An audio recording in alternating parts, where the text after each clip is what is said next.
L'Instant Mag de Magali Barthès.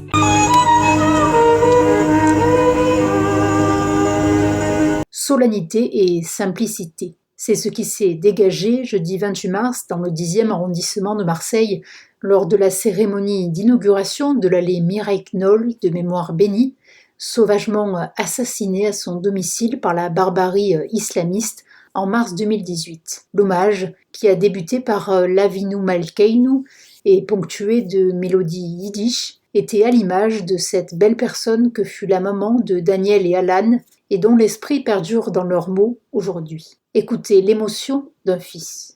J'aime beaucoup la musique et je voulais vraiment marquer le coup avec quelque chose qui lui aurait plu.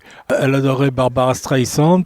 Bien sûr, la chanson Yiddish et Mamé, ça touche tous les juifs ashkénazes essentiellement, mais bon. Et puis la France, parce que ma mère était amoureuse de la France, elle adorait la France, elle aimait la culture française et pour rien au monde, elle aurait quitté la France. Alan, tout comme Daniel, se sont courageusement exprimés tour à tour sur la fin atroce de leur maman, dont certaines similitudes font effroyablement écho aux pratiques des nazis. Nous avons appris avec effroi la semaine dernière qu'après avoir été battue, poignardée, elle a été brûlée et nous avons également lu que lorsqu'elle brûlait, elle avait encore sa conscience. Et si ce beau projet d'inscrire le nom de Mireille Knoll à Marseille a vu le jour, c'est aussi grâce à l'investissement de Paul Fitoussi, qui en tant que chef d'établissement sait toute l'importance du travail de mémoire. En tant qu'expatrié marseillais maintenant, il me tenait à cœur, et membre de l'association Mireille Knoll, il me tenait à cœur qu'après Paris, Duny et la ville de Pétar-Tikva, Marseille est aussi son nom de rue. C'est vrai qu'il a fallu 2 ans de travail.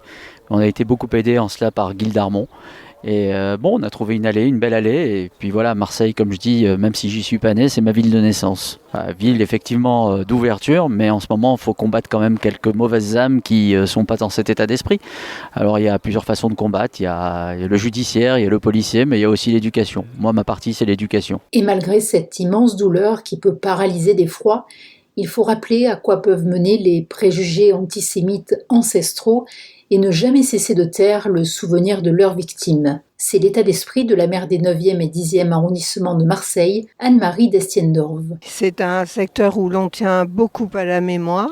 C'est un secteur qui a toujours beaucoup travaillé aussi avec la communauté, qui a toujours beaucoup travaillé avec les écoles du secteur, avec le consulat, tous ensemble pour dénoncer et ne jamais oublier. L'antisémitisme, malheureusement aujourd'hui, c'est vrai, ça a frappé comme cela, mais frappe partout et frappe avec de plus en plus de violence et de plus en plus souvent. Je l'ai dit tout à l'heure dans mon discours, les actes antisémites ont augmenté de façon effrayante. Et aujourd'hui, notre combat, c'est d'être ici, voilà, pour inaugurer cette plaque, pour qu'on en parle, pour faire en sorte que participer en tout cas à ce combat. Et comme le mentionne Guy Darmon, adjoint au maire des 9e et 10e arrondissements de Marseille, délégué à la gestion de l'espace public, le choix de l'allée ne doit rien au hasard. C'est un double choix.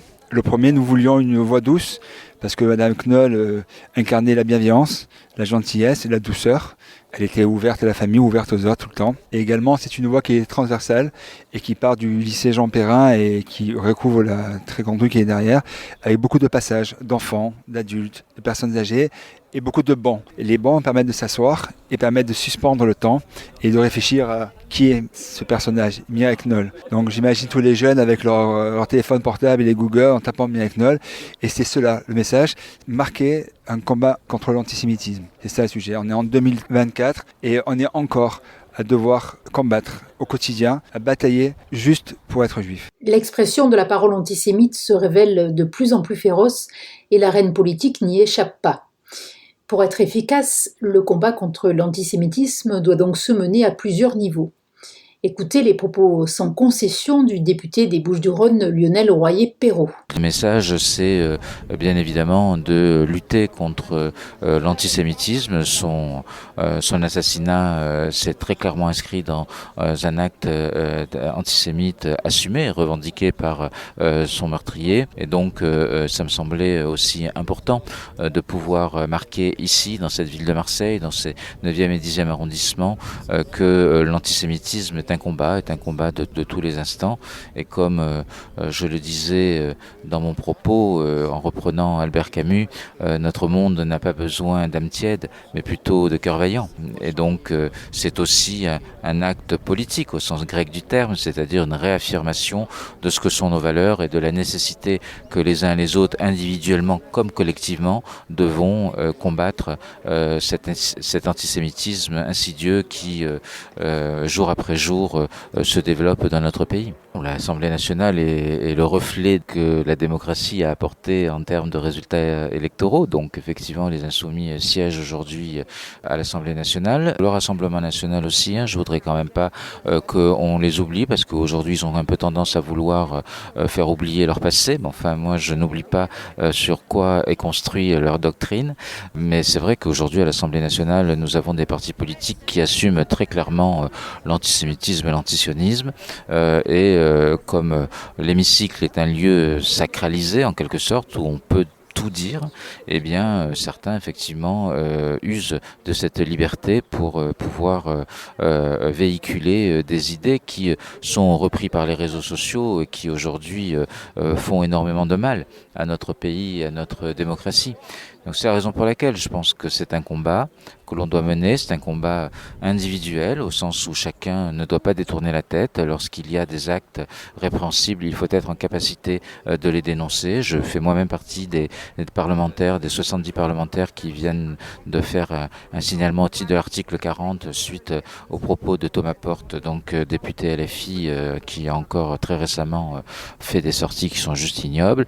Et donc je crois que on a une responsabilité individuelle et puis après bien évidemment une responsabilité collective pour faire valoir ce que sont nos valeurs. Voilà. On est vraiment dans un temps où notre société qui pensait être sortie des affres de la Seconde Guerre mondiale, qui pensait que tout cela était derrière nous, est en train de s'apercevoir que finalement tout cela était tapis et que c'est en train de remonter, c'est une sorte de résurgence de l'horreur absolue et donc il va falloir que nous nous battions ensemble. Cette responsabilité collective, Malik Amazigh Korsou, musulman ami de la communauté juive, est régulièrement présent aux cérémonies mémorielles, y est très sensible. C'est que je suis venu aujourd'hui pour soutenir donc mes amis juifs contre l'antisémitisme et que je me retrouve malheureusement seul musulman du lot. Personne au niveau de l'islam de France ne se lève pour dire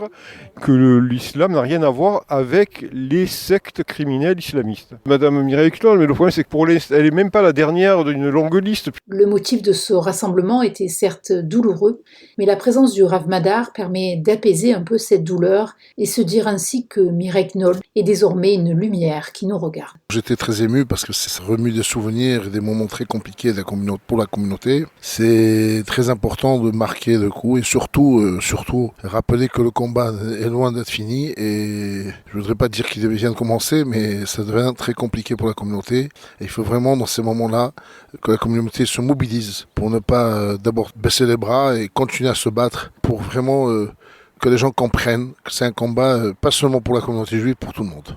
Mais c'est sûr qu'on est là pour cette âme et cette âme nous a laissé ici un grand enseignement. Ça veut dire que nous, on est là, et la flamme juive, ça fait des années qu'on essaie de l'éteindre, des siècles, des milliers d'années qu'on essaie d'éteindre le peuple juif, et cette flamme est toujours là, elle restera toujours là d'ailleurs.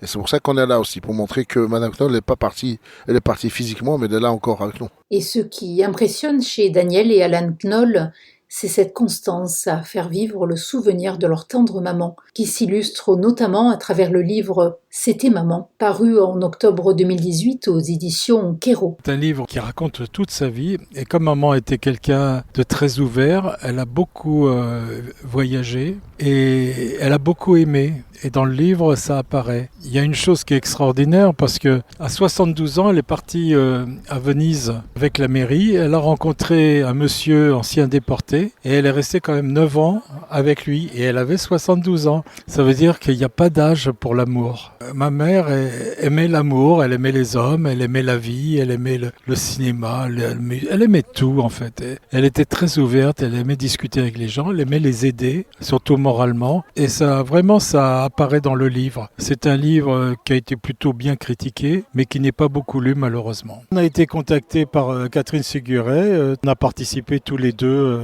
chacun selon son temps, à écrire ce livre. Et vraiment, elle a été extraordinaire. On a été très contents du résultat. Elle a échappé à la rafle du Veldiv le 16 juillet 42. Elle partait avec sa mère pour faire des achats. Ils sont arrivés à l'angle de la rue de Turenne où ils habitaient et de la rue des Francs-Bourgeois à un moment où des gens fuyaient. Ils ont vu ma mère et ma grand-mère et ils lui ont dit « Fuyez, il y a une rafle ». Donc ils ont voulu retourner chez elle pour prendre quelques effets et en fait on leur a dit « N'allez pas chez vous, peut-être qu'ils vous attendent ». Donc elles ont fui immédiatement sans rien du tout et elles ont rejoint mon grand-père qui avait lui fui quelques mois avant pour essayer de préparer la réception de sa femme et de sa fille. Il était parti quelques mois avant dans le sud de la France pour pouvoir recevoir sa famille. Elles ont traversé la France à pied, en car, se sont débrouillées pour arriver à Montauban. Elles ont rejoint la famille, ils ont fui en Espagne, ils ont fui au Portugal et là-bas ils se sont débrouillés pour partir au Brésil. Et du Brésil au Canada. Et comme pour Mireille Knoll, Ilan Halimi et tant d'autres victimes torturées et brûlées parce que nées juives, le livre des fils Knoll est désormais un relais éducatif, comme le souligne Michael Zerman, président de l'association Mireille Knoll, laquelle en encourageant la solidarité en faveur des personnes âgées et en favorisant les relations entre les communautés fait perdurer les idéaux de Mireille Knoll. Le but, c'est d'aller parler aux jeunes dans les établissements scolaires. Donc il y a 3 écoles qui ont été identifiées notamment pour raconter l'histoire de Mireille Knoll qui a échappé à la rafle du Veldiv mais qui a été rattrapée par l'antisémitisme. En allant parler aux jeunes de son histoire, on permet d'humaniser le débat, de mettre un visage, une histoire sur l'histoire de Mireille Knoll et pour que les jeunes, la relève, comprennent où la haine peut mener. Le nom de Mireille Knoll figure désormais parmi ceux des rues du village des médias à Duny, où seront regroupés journalistes et techniciens pendant les Jeux Olympiques. Ce nom a vocation à rayonner en France et à l'étranger, ce qui est déjà le cas en Israël, parce que désormais, Mireille vit en chacun de nous. Et vous pouvez joindre l'association Mireille Knoll au mail suivant association.mireille.knoll@gmail.com.